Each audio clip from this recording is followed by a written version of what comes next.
Good evening. This is Liz Whitaker, Divination Station Tarot.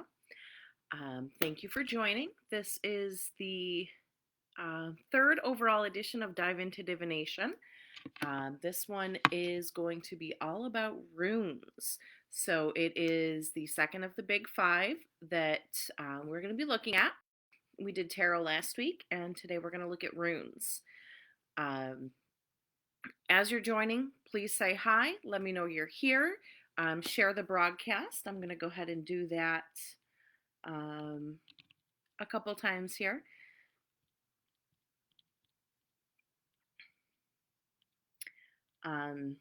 So again, today is Monday, day of the moon. Let's see if I can get this here. So today we're going to be talking about runes, and I've posted the definition for runes a couple different places.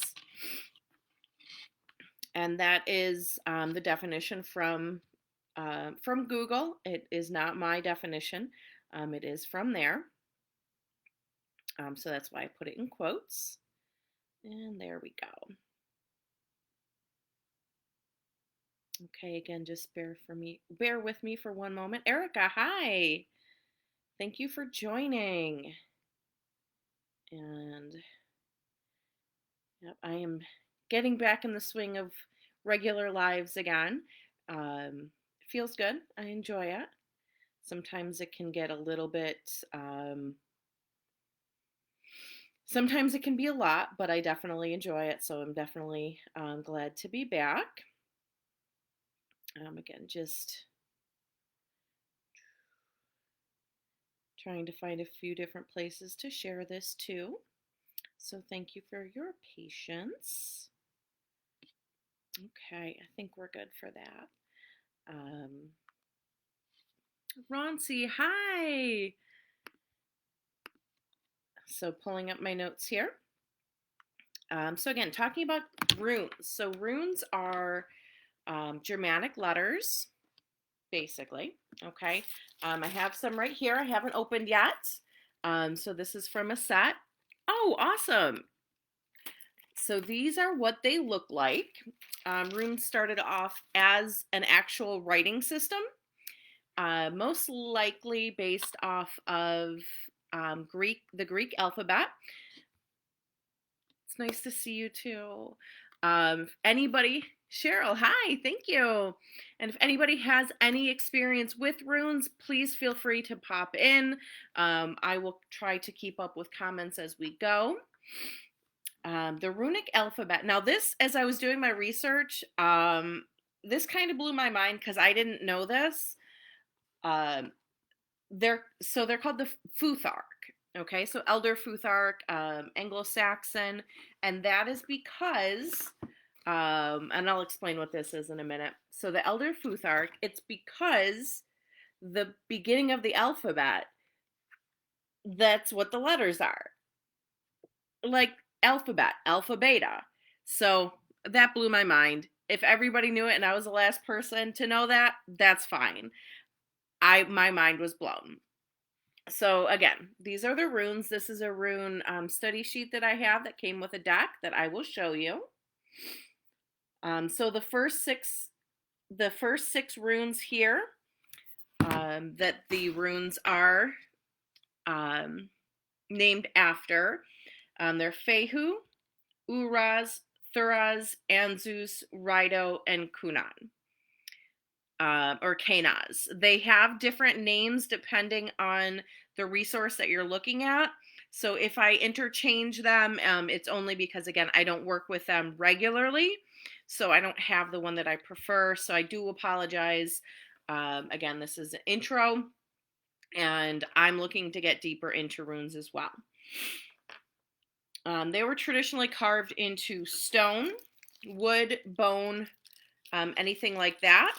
And let me go ahead and I feel that is probably because that was the most like kind of what was around, and the way that they appear is well suited to carving. I have a couple sets here. Apparently this one's going to be more difficult to open than I thought. So I have this set here. Okay, so there's the rune stones that you can also hear it referred to as rune stones. I'm sorry if that's really loud. So these are a moonstone set. So you can see here they're carved onto the moonstones. And they're durable. So we do see examples of this runic lettering on statuary, in tombs, on graves, anything like that. There we go. The origin of the runes. So as a writing system, again, and I'm sorry if this is loud, again, the writing system most likely came from ancient Greek alphabet. As a tool of divination or magic, oh my gosh, I'm so sorry if that's loud. The poetic Eddas, or any of those ancient epics that we learned all about the Germanic mythology from. Okay, so Thor, Freya, Loki, all of that's the realm we're in. So again, these are, they feel chalky and I don't like the way they feel, so I probably won't handle these for a little bit. So these are the runes, and you can see the very bold, very upright, very straight and angular. Made it rather easier to carve than curves or circles, anything like that. So the origin story is the three maidens in Germanic lore, or the Norns, Norns, Norns. We have a clear association between the Well of Ord, the runes, and magic. The Norns carved the fate of all humans. Odin discovered the runes when he ritually sacrificed himself. He fasted, and I'm not going to get into, specific mythology there, but he fasted, he sacrificed himself, and he downloaded, or he received information and wisdom from the ancients, right? So his sacrifice was symbolic of ritual sacrifice, and he walked away with knowledge. So that's where the magic of the runes comes in. And the Norns were also weaving. So weaving in the fate is one of the central tenets of Germanic magic. So in and of themselves, okay, runes are not magical. The runes were not inherently magic. What made them magic was the intention or the use. Just like tarot cards in and of themselves are cards. Okay, it's how we use them, it's our intent, it's our connection with source, with spirit, with the universe, whatever you want to refer to it as. It's our connection that really brings the magic to them. Runes are used as a method for connecting to your higher self. They're used for guidance, much like tarot. Okay, so in divination, each rune has a meaning, an energy, and a magical significance. So this is Tiwaz, or Tyr. Okay, and it's basically, you can see that's a T. Okay, it's a symbolic and a phonetic meaning. Okay, so think of like Scrabble. They're kind of like Scrabble tiles if you're looking at it that way, but they also have the symbolic and magical meaning as well. So Tiwaz is the letter T, and it's also, and again, I'm just going to grab this guy here, justice, honor, sacrifice, loyalty, and victory. And based on the god Tiwaz or Tyr, again, they have the similar energies and meanings. As you lay out the runes, like when you lay out the tarot cards, they're split up into 3 sets each of 8 runes, and this is the Elder Futhark. Again, if you're using Anglo-Saxon or a different system, it might be a little bit different, but the Elder Futhark is split into 3 parts, 8 runes each. And I apologize ahead of time for my pronunciation. Freyr's 8, Hamel's 8, and Hag's 8. That AETT means family. So it's basically like the life cycles, like when we set out the septenary in the tarot. Okay, it has the life paths, it has the sections of your life. So finding our footing in the material plane, right? That's what we do at the beginning part of our life. We learn how to human. We learn how to be a part of this world, how to interact, how it interacts with us. It's our basic knowledge, where our archetype comes from and how we recognize others. It's the accumulation of possessions. You're getting things. The second one is increasing maturity and growth. So this, when you're getting into your obstacles, when you're feeling out your calling, you're trying some things aren't working. This to me feels like 20s, 30s, right? You're trying some things out, you're gaining in maturity, but then you might slip back a little bit because that's what happens. The final set is our developing spirituality and legacy. So these are as we get older, as we mature, as we slip back a little bit less. It's that maturity, that community, that intuition, and that legacy. So kind of 10 of Pentacles vibes there. So that is basically what runes are. And again, I'll show you a few here. So again, this is the Moonstone set. And this is the set that feels like chalk and I don't like touching. So I probably won't use these. So again, I'll show these because I don't want to. So this set came in the Book of Runes. I got this actually as a Christmas gift. It's the 25th anniversary, so it comes with a set of runes. And this book, there's a lot in here about the history and kind of mythology that goes behind it. There's passages from the different Eddas in here. So it's a really good book. It's a really good book if you want to understand deeper, the history a little bit deeper. So how you read runes. You can, I've seen a couple different ways to do it, just 2 separate ways. You can cast the runes, so think of you're casting the stones. Think of like dice, right? Or pulling from a pouch, blindly. They're in there and you reach in and you pull. Okay, you can do it that way. You can take them, kind of dump them out onto a reading cloth. I've seen people do it in like a tray, and there are certain boundaries where the readings are. Again, if anybody here watching reads runes, let me know what you do. And depending on where they fall, how they're touching, how they're interacting, that's all part of the reading. And you can also lay out a spread just like you would in tarot. So some of the resources that I have here have that. So you can basically do, and again, I'm just going to kind of pull 3 here. So you can, and you can kind of do past, present, future. Okay, so we do, we'll say past. Okay, and that one is Ingwaz.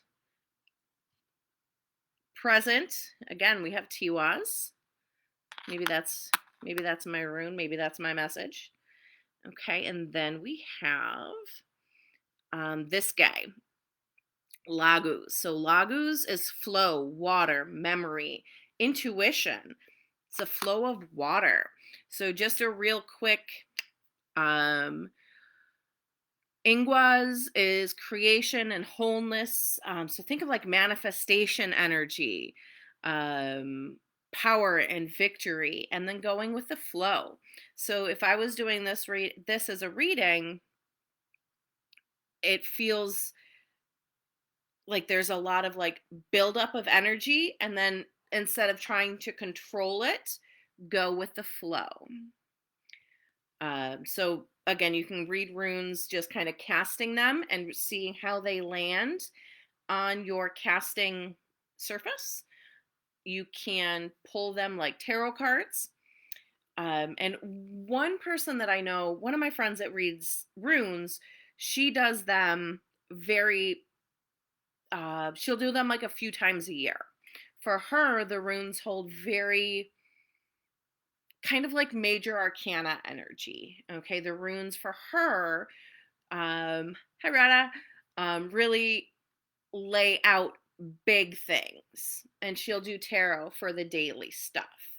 I also know readers that will pull runes, daily runes, just like they do for tarot.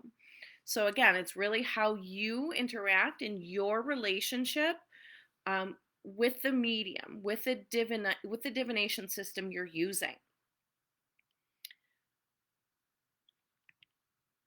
Okay, and I just wanted to kind of touch on runes, use of runes, and certain things that come up in different subcultures. Okay, Jennifer, hi. So runes in Germanic history, mythology, all of that, that pantheon is really big in heathenry. I'm learning a bit about that. I admittedly don't know a ton about that path. So you will see people in heathenry, okay, using runes. They've also been co-opted by certain white power groups. So that is a big thumbs down from me. So unfortunately, there's some symbols now that I see, and I will kind of equate with that. Again, it's unfortunate. It sucks. White supremacists should not use runes because, it's the All-Father. Odin is the All-Father. And there is no Nazis in Valhalla. Okay. That aside, so you may see someone with rune tattoos, and that's a possibility, right? If they don't seem to follow pagan path or anything like that, that's a possibility. I feel like I would be remiss if I didn't mention that. So that is runes. So rune readings. I have a couple different resources here to learn. So again, there's that Book of Runes. And this is the book that I've seen literally forever on bookshelves in metaphysical and new age shops. I think forever. This is the one that everyone has, and it's fine. It's a good resource. If anybody has any better, again.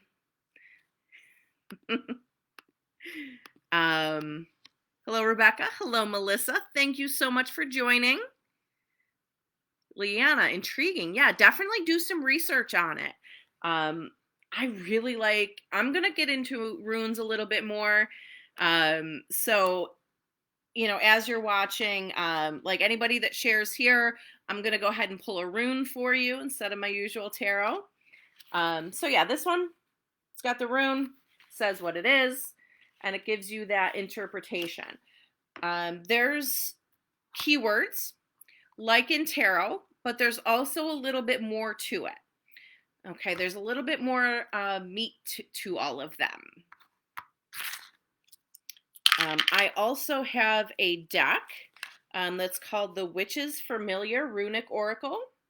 I actually backed this on Kickstarter, because of course I did. It is a teeny tiny adorable little deck. I freaking love it. So this one is, again, a really adorable, teeny tiny little deck.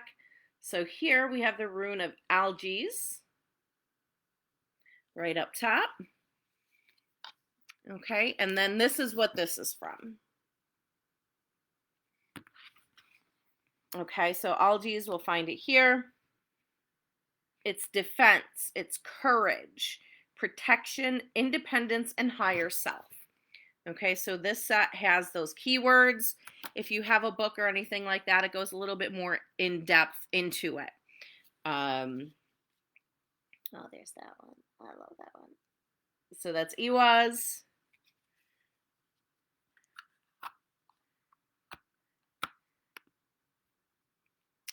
And okay, and this is a book that was written locally in Western New York. I'm actually going to put the link down here for their Etsy shop, because support local. Okay, so they make their own runes. This is a book that was written by one of the shop owners. They also talk about bind runes. So not only with the runes can you use, there we go. Can you use them for divination? You can use them in magic work and spell work, okay? And those, you can do it by combining runes. You kind of write them on top of one another. Looks like a sigil. Okay, so sigil is something we'll get to in the future. Combination of 2 or more runes can be used for a particular purpose, like protection, right? That's kind of one of the big ones, protection.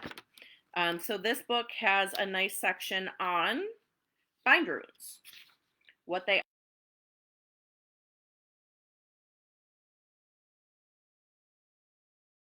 So you draw them together.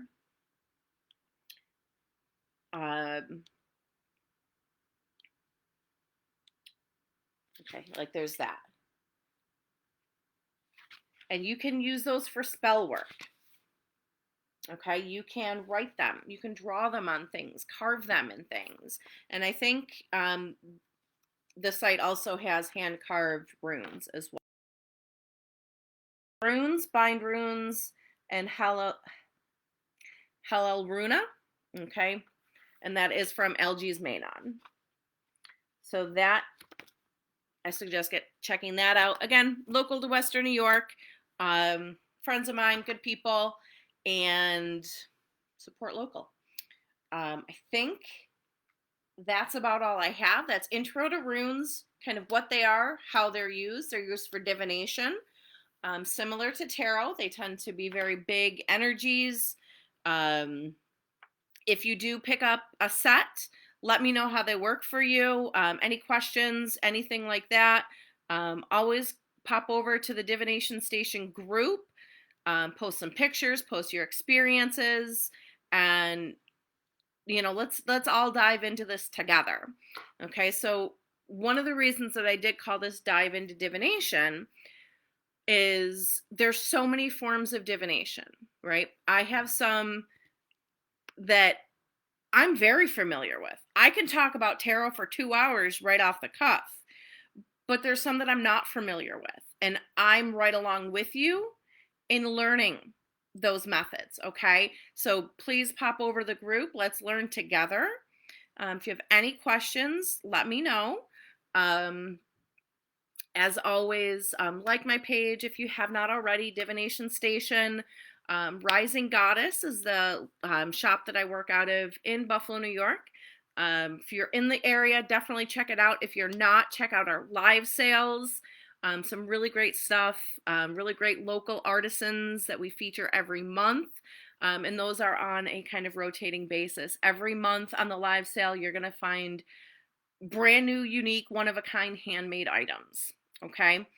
I think that's it. So again, thank you so much for joining. I really appreciate it. And again, I'm open for, conversations, and let's all learn together. Okay.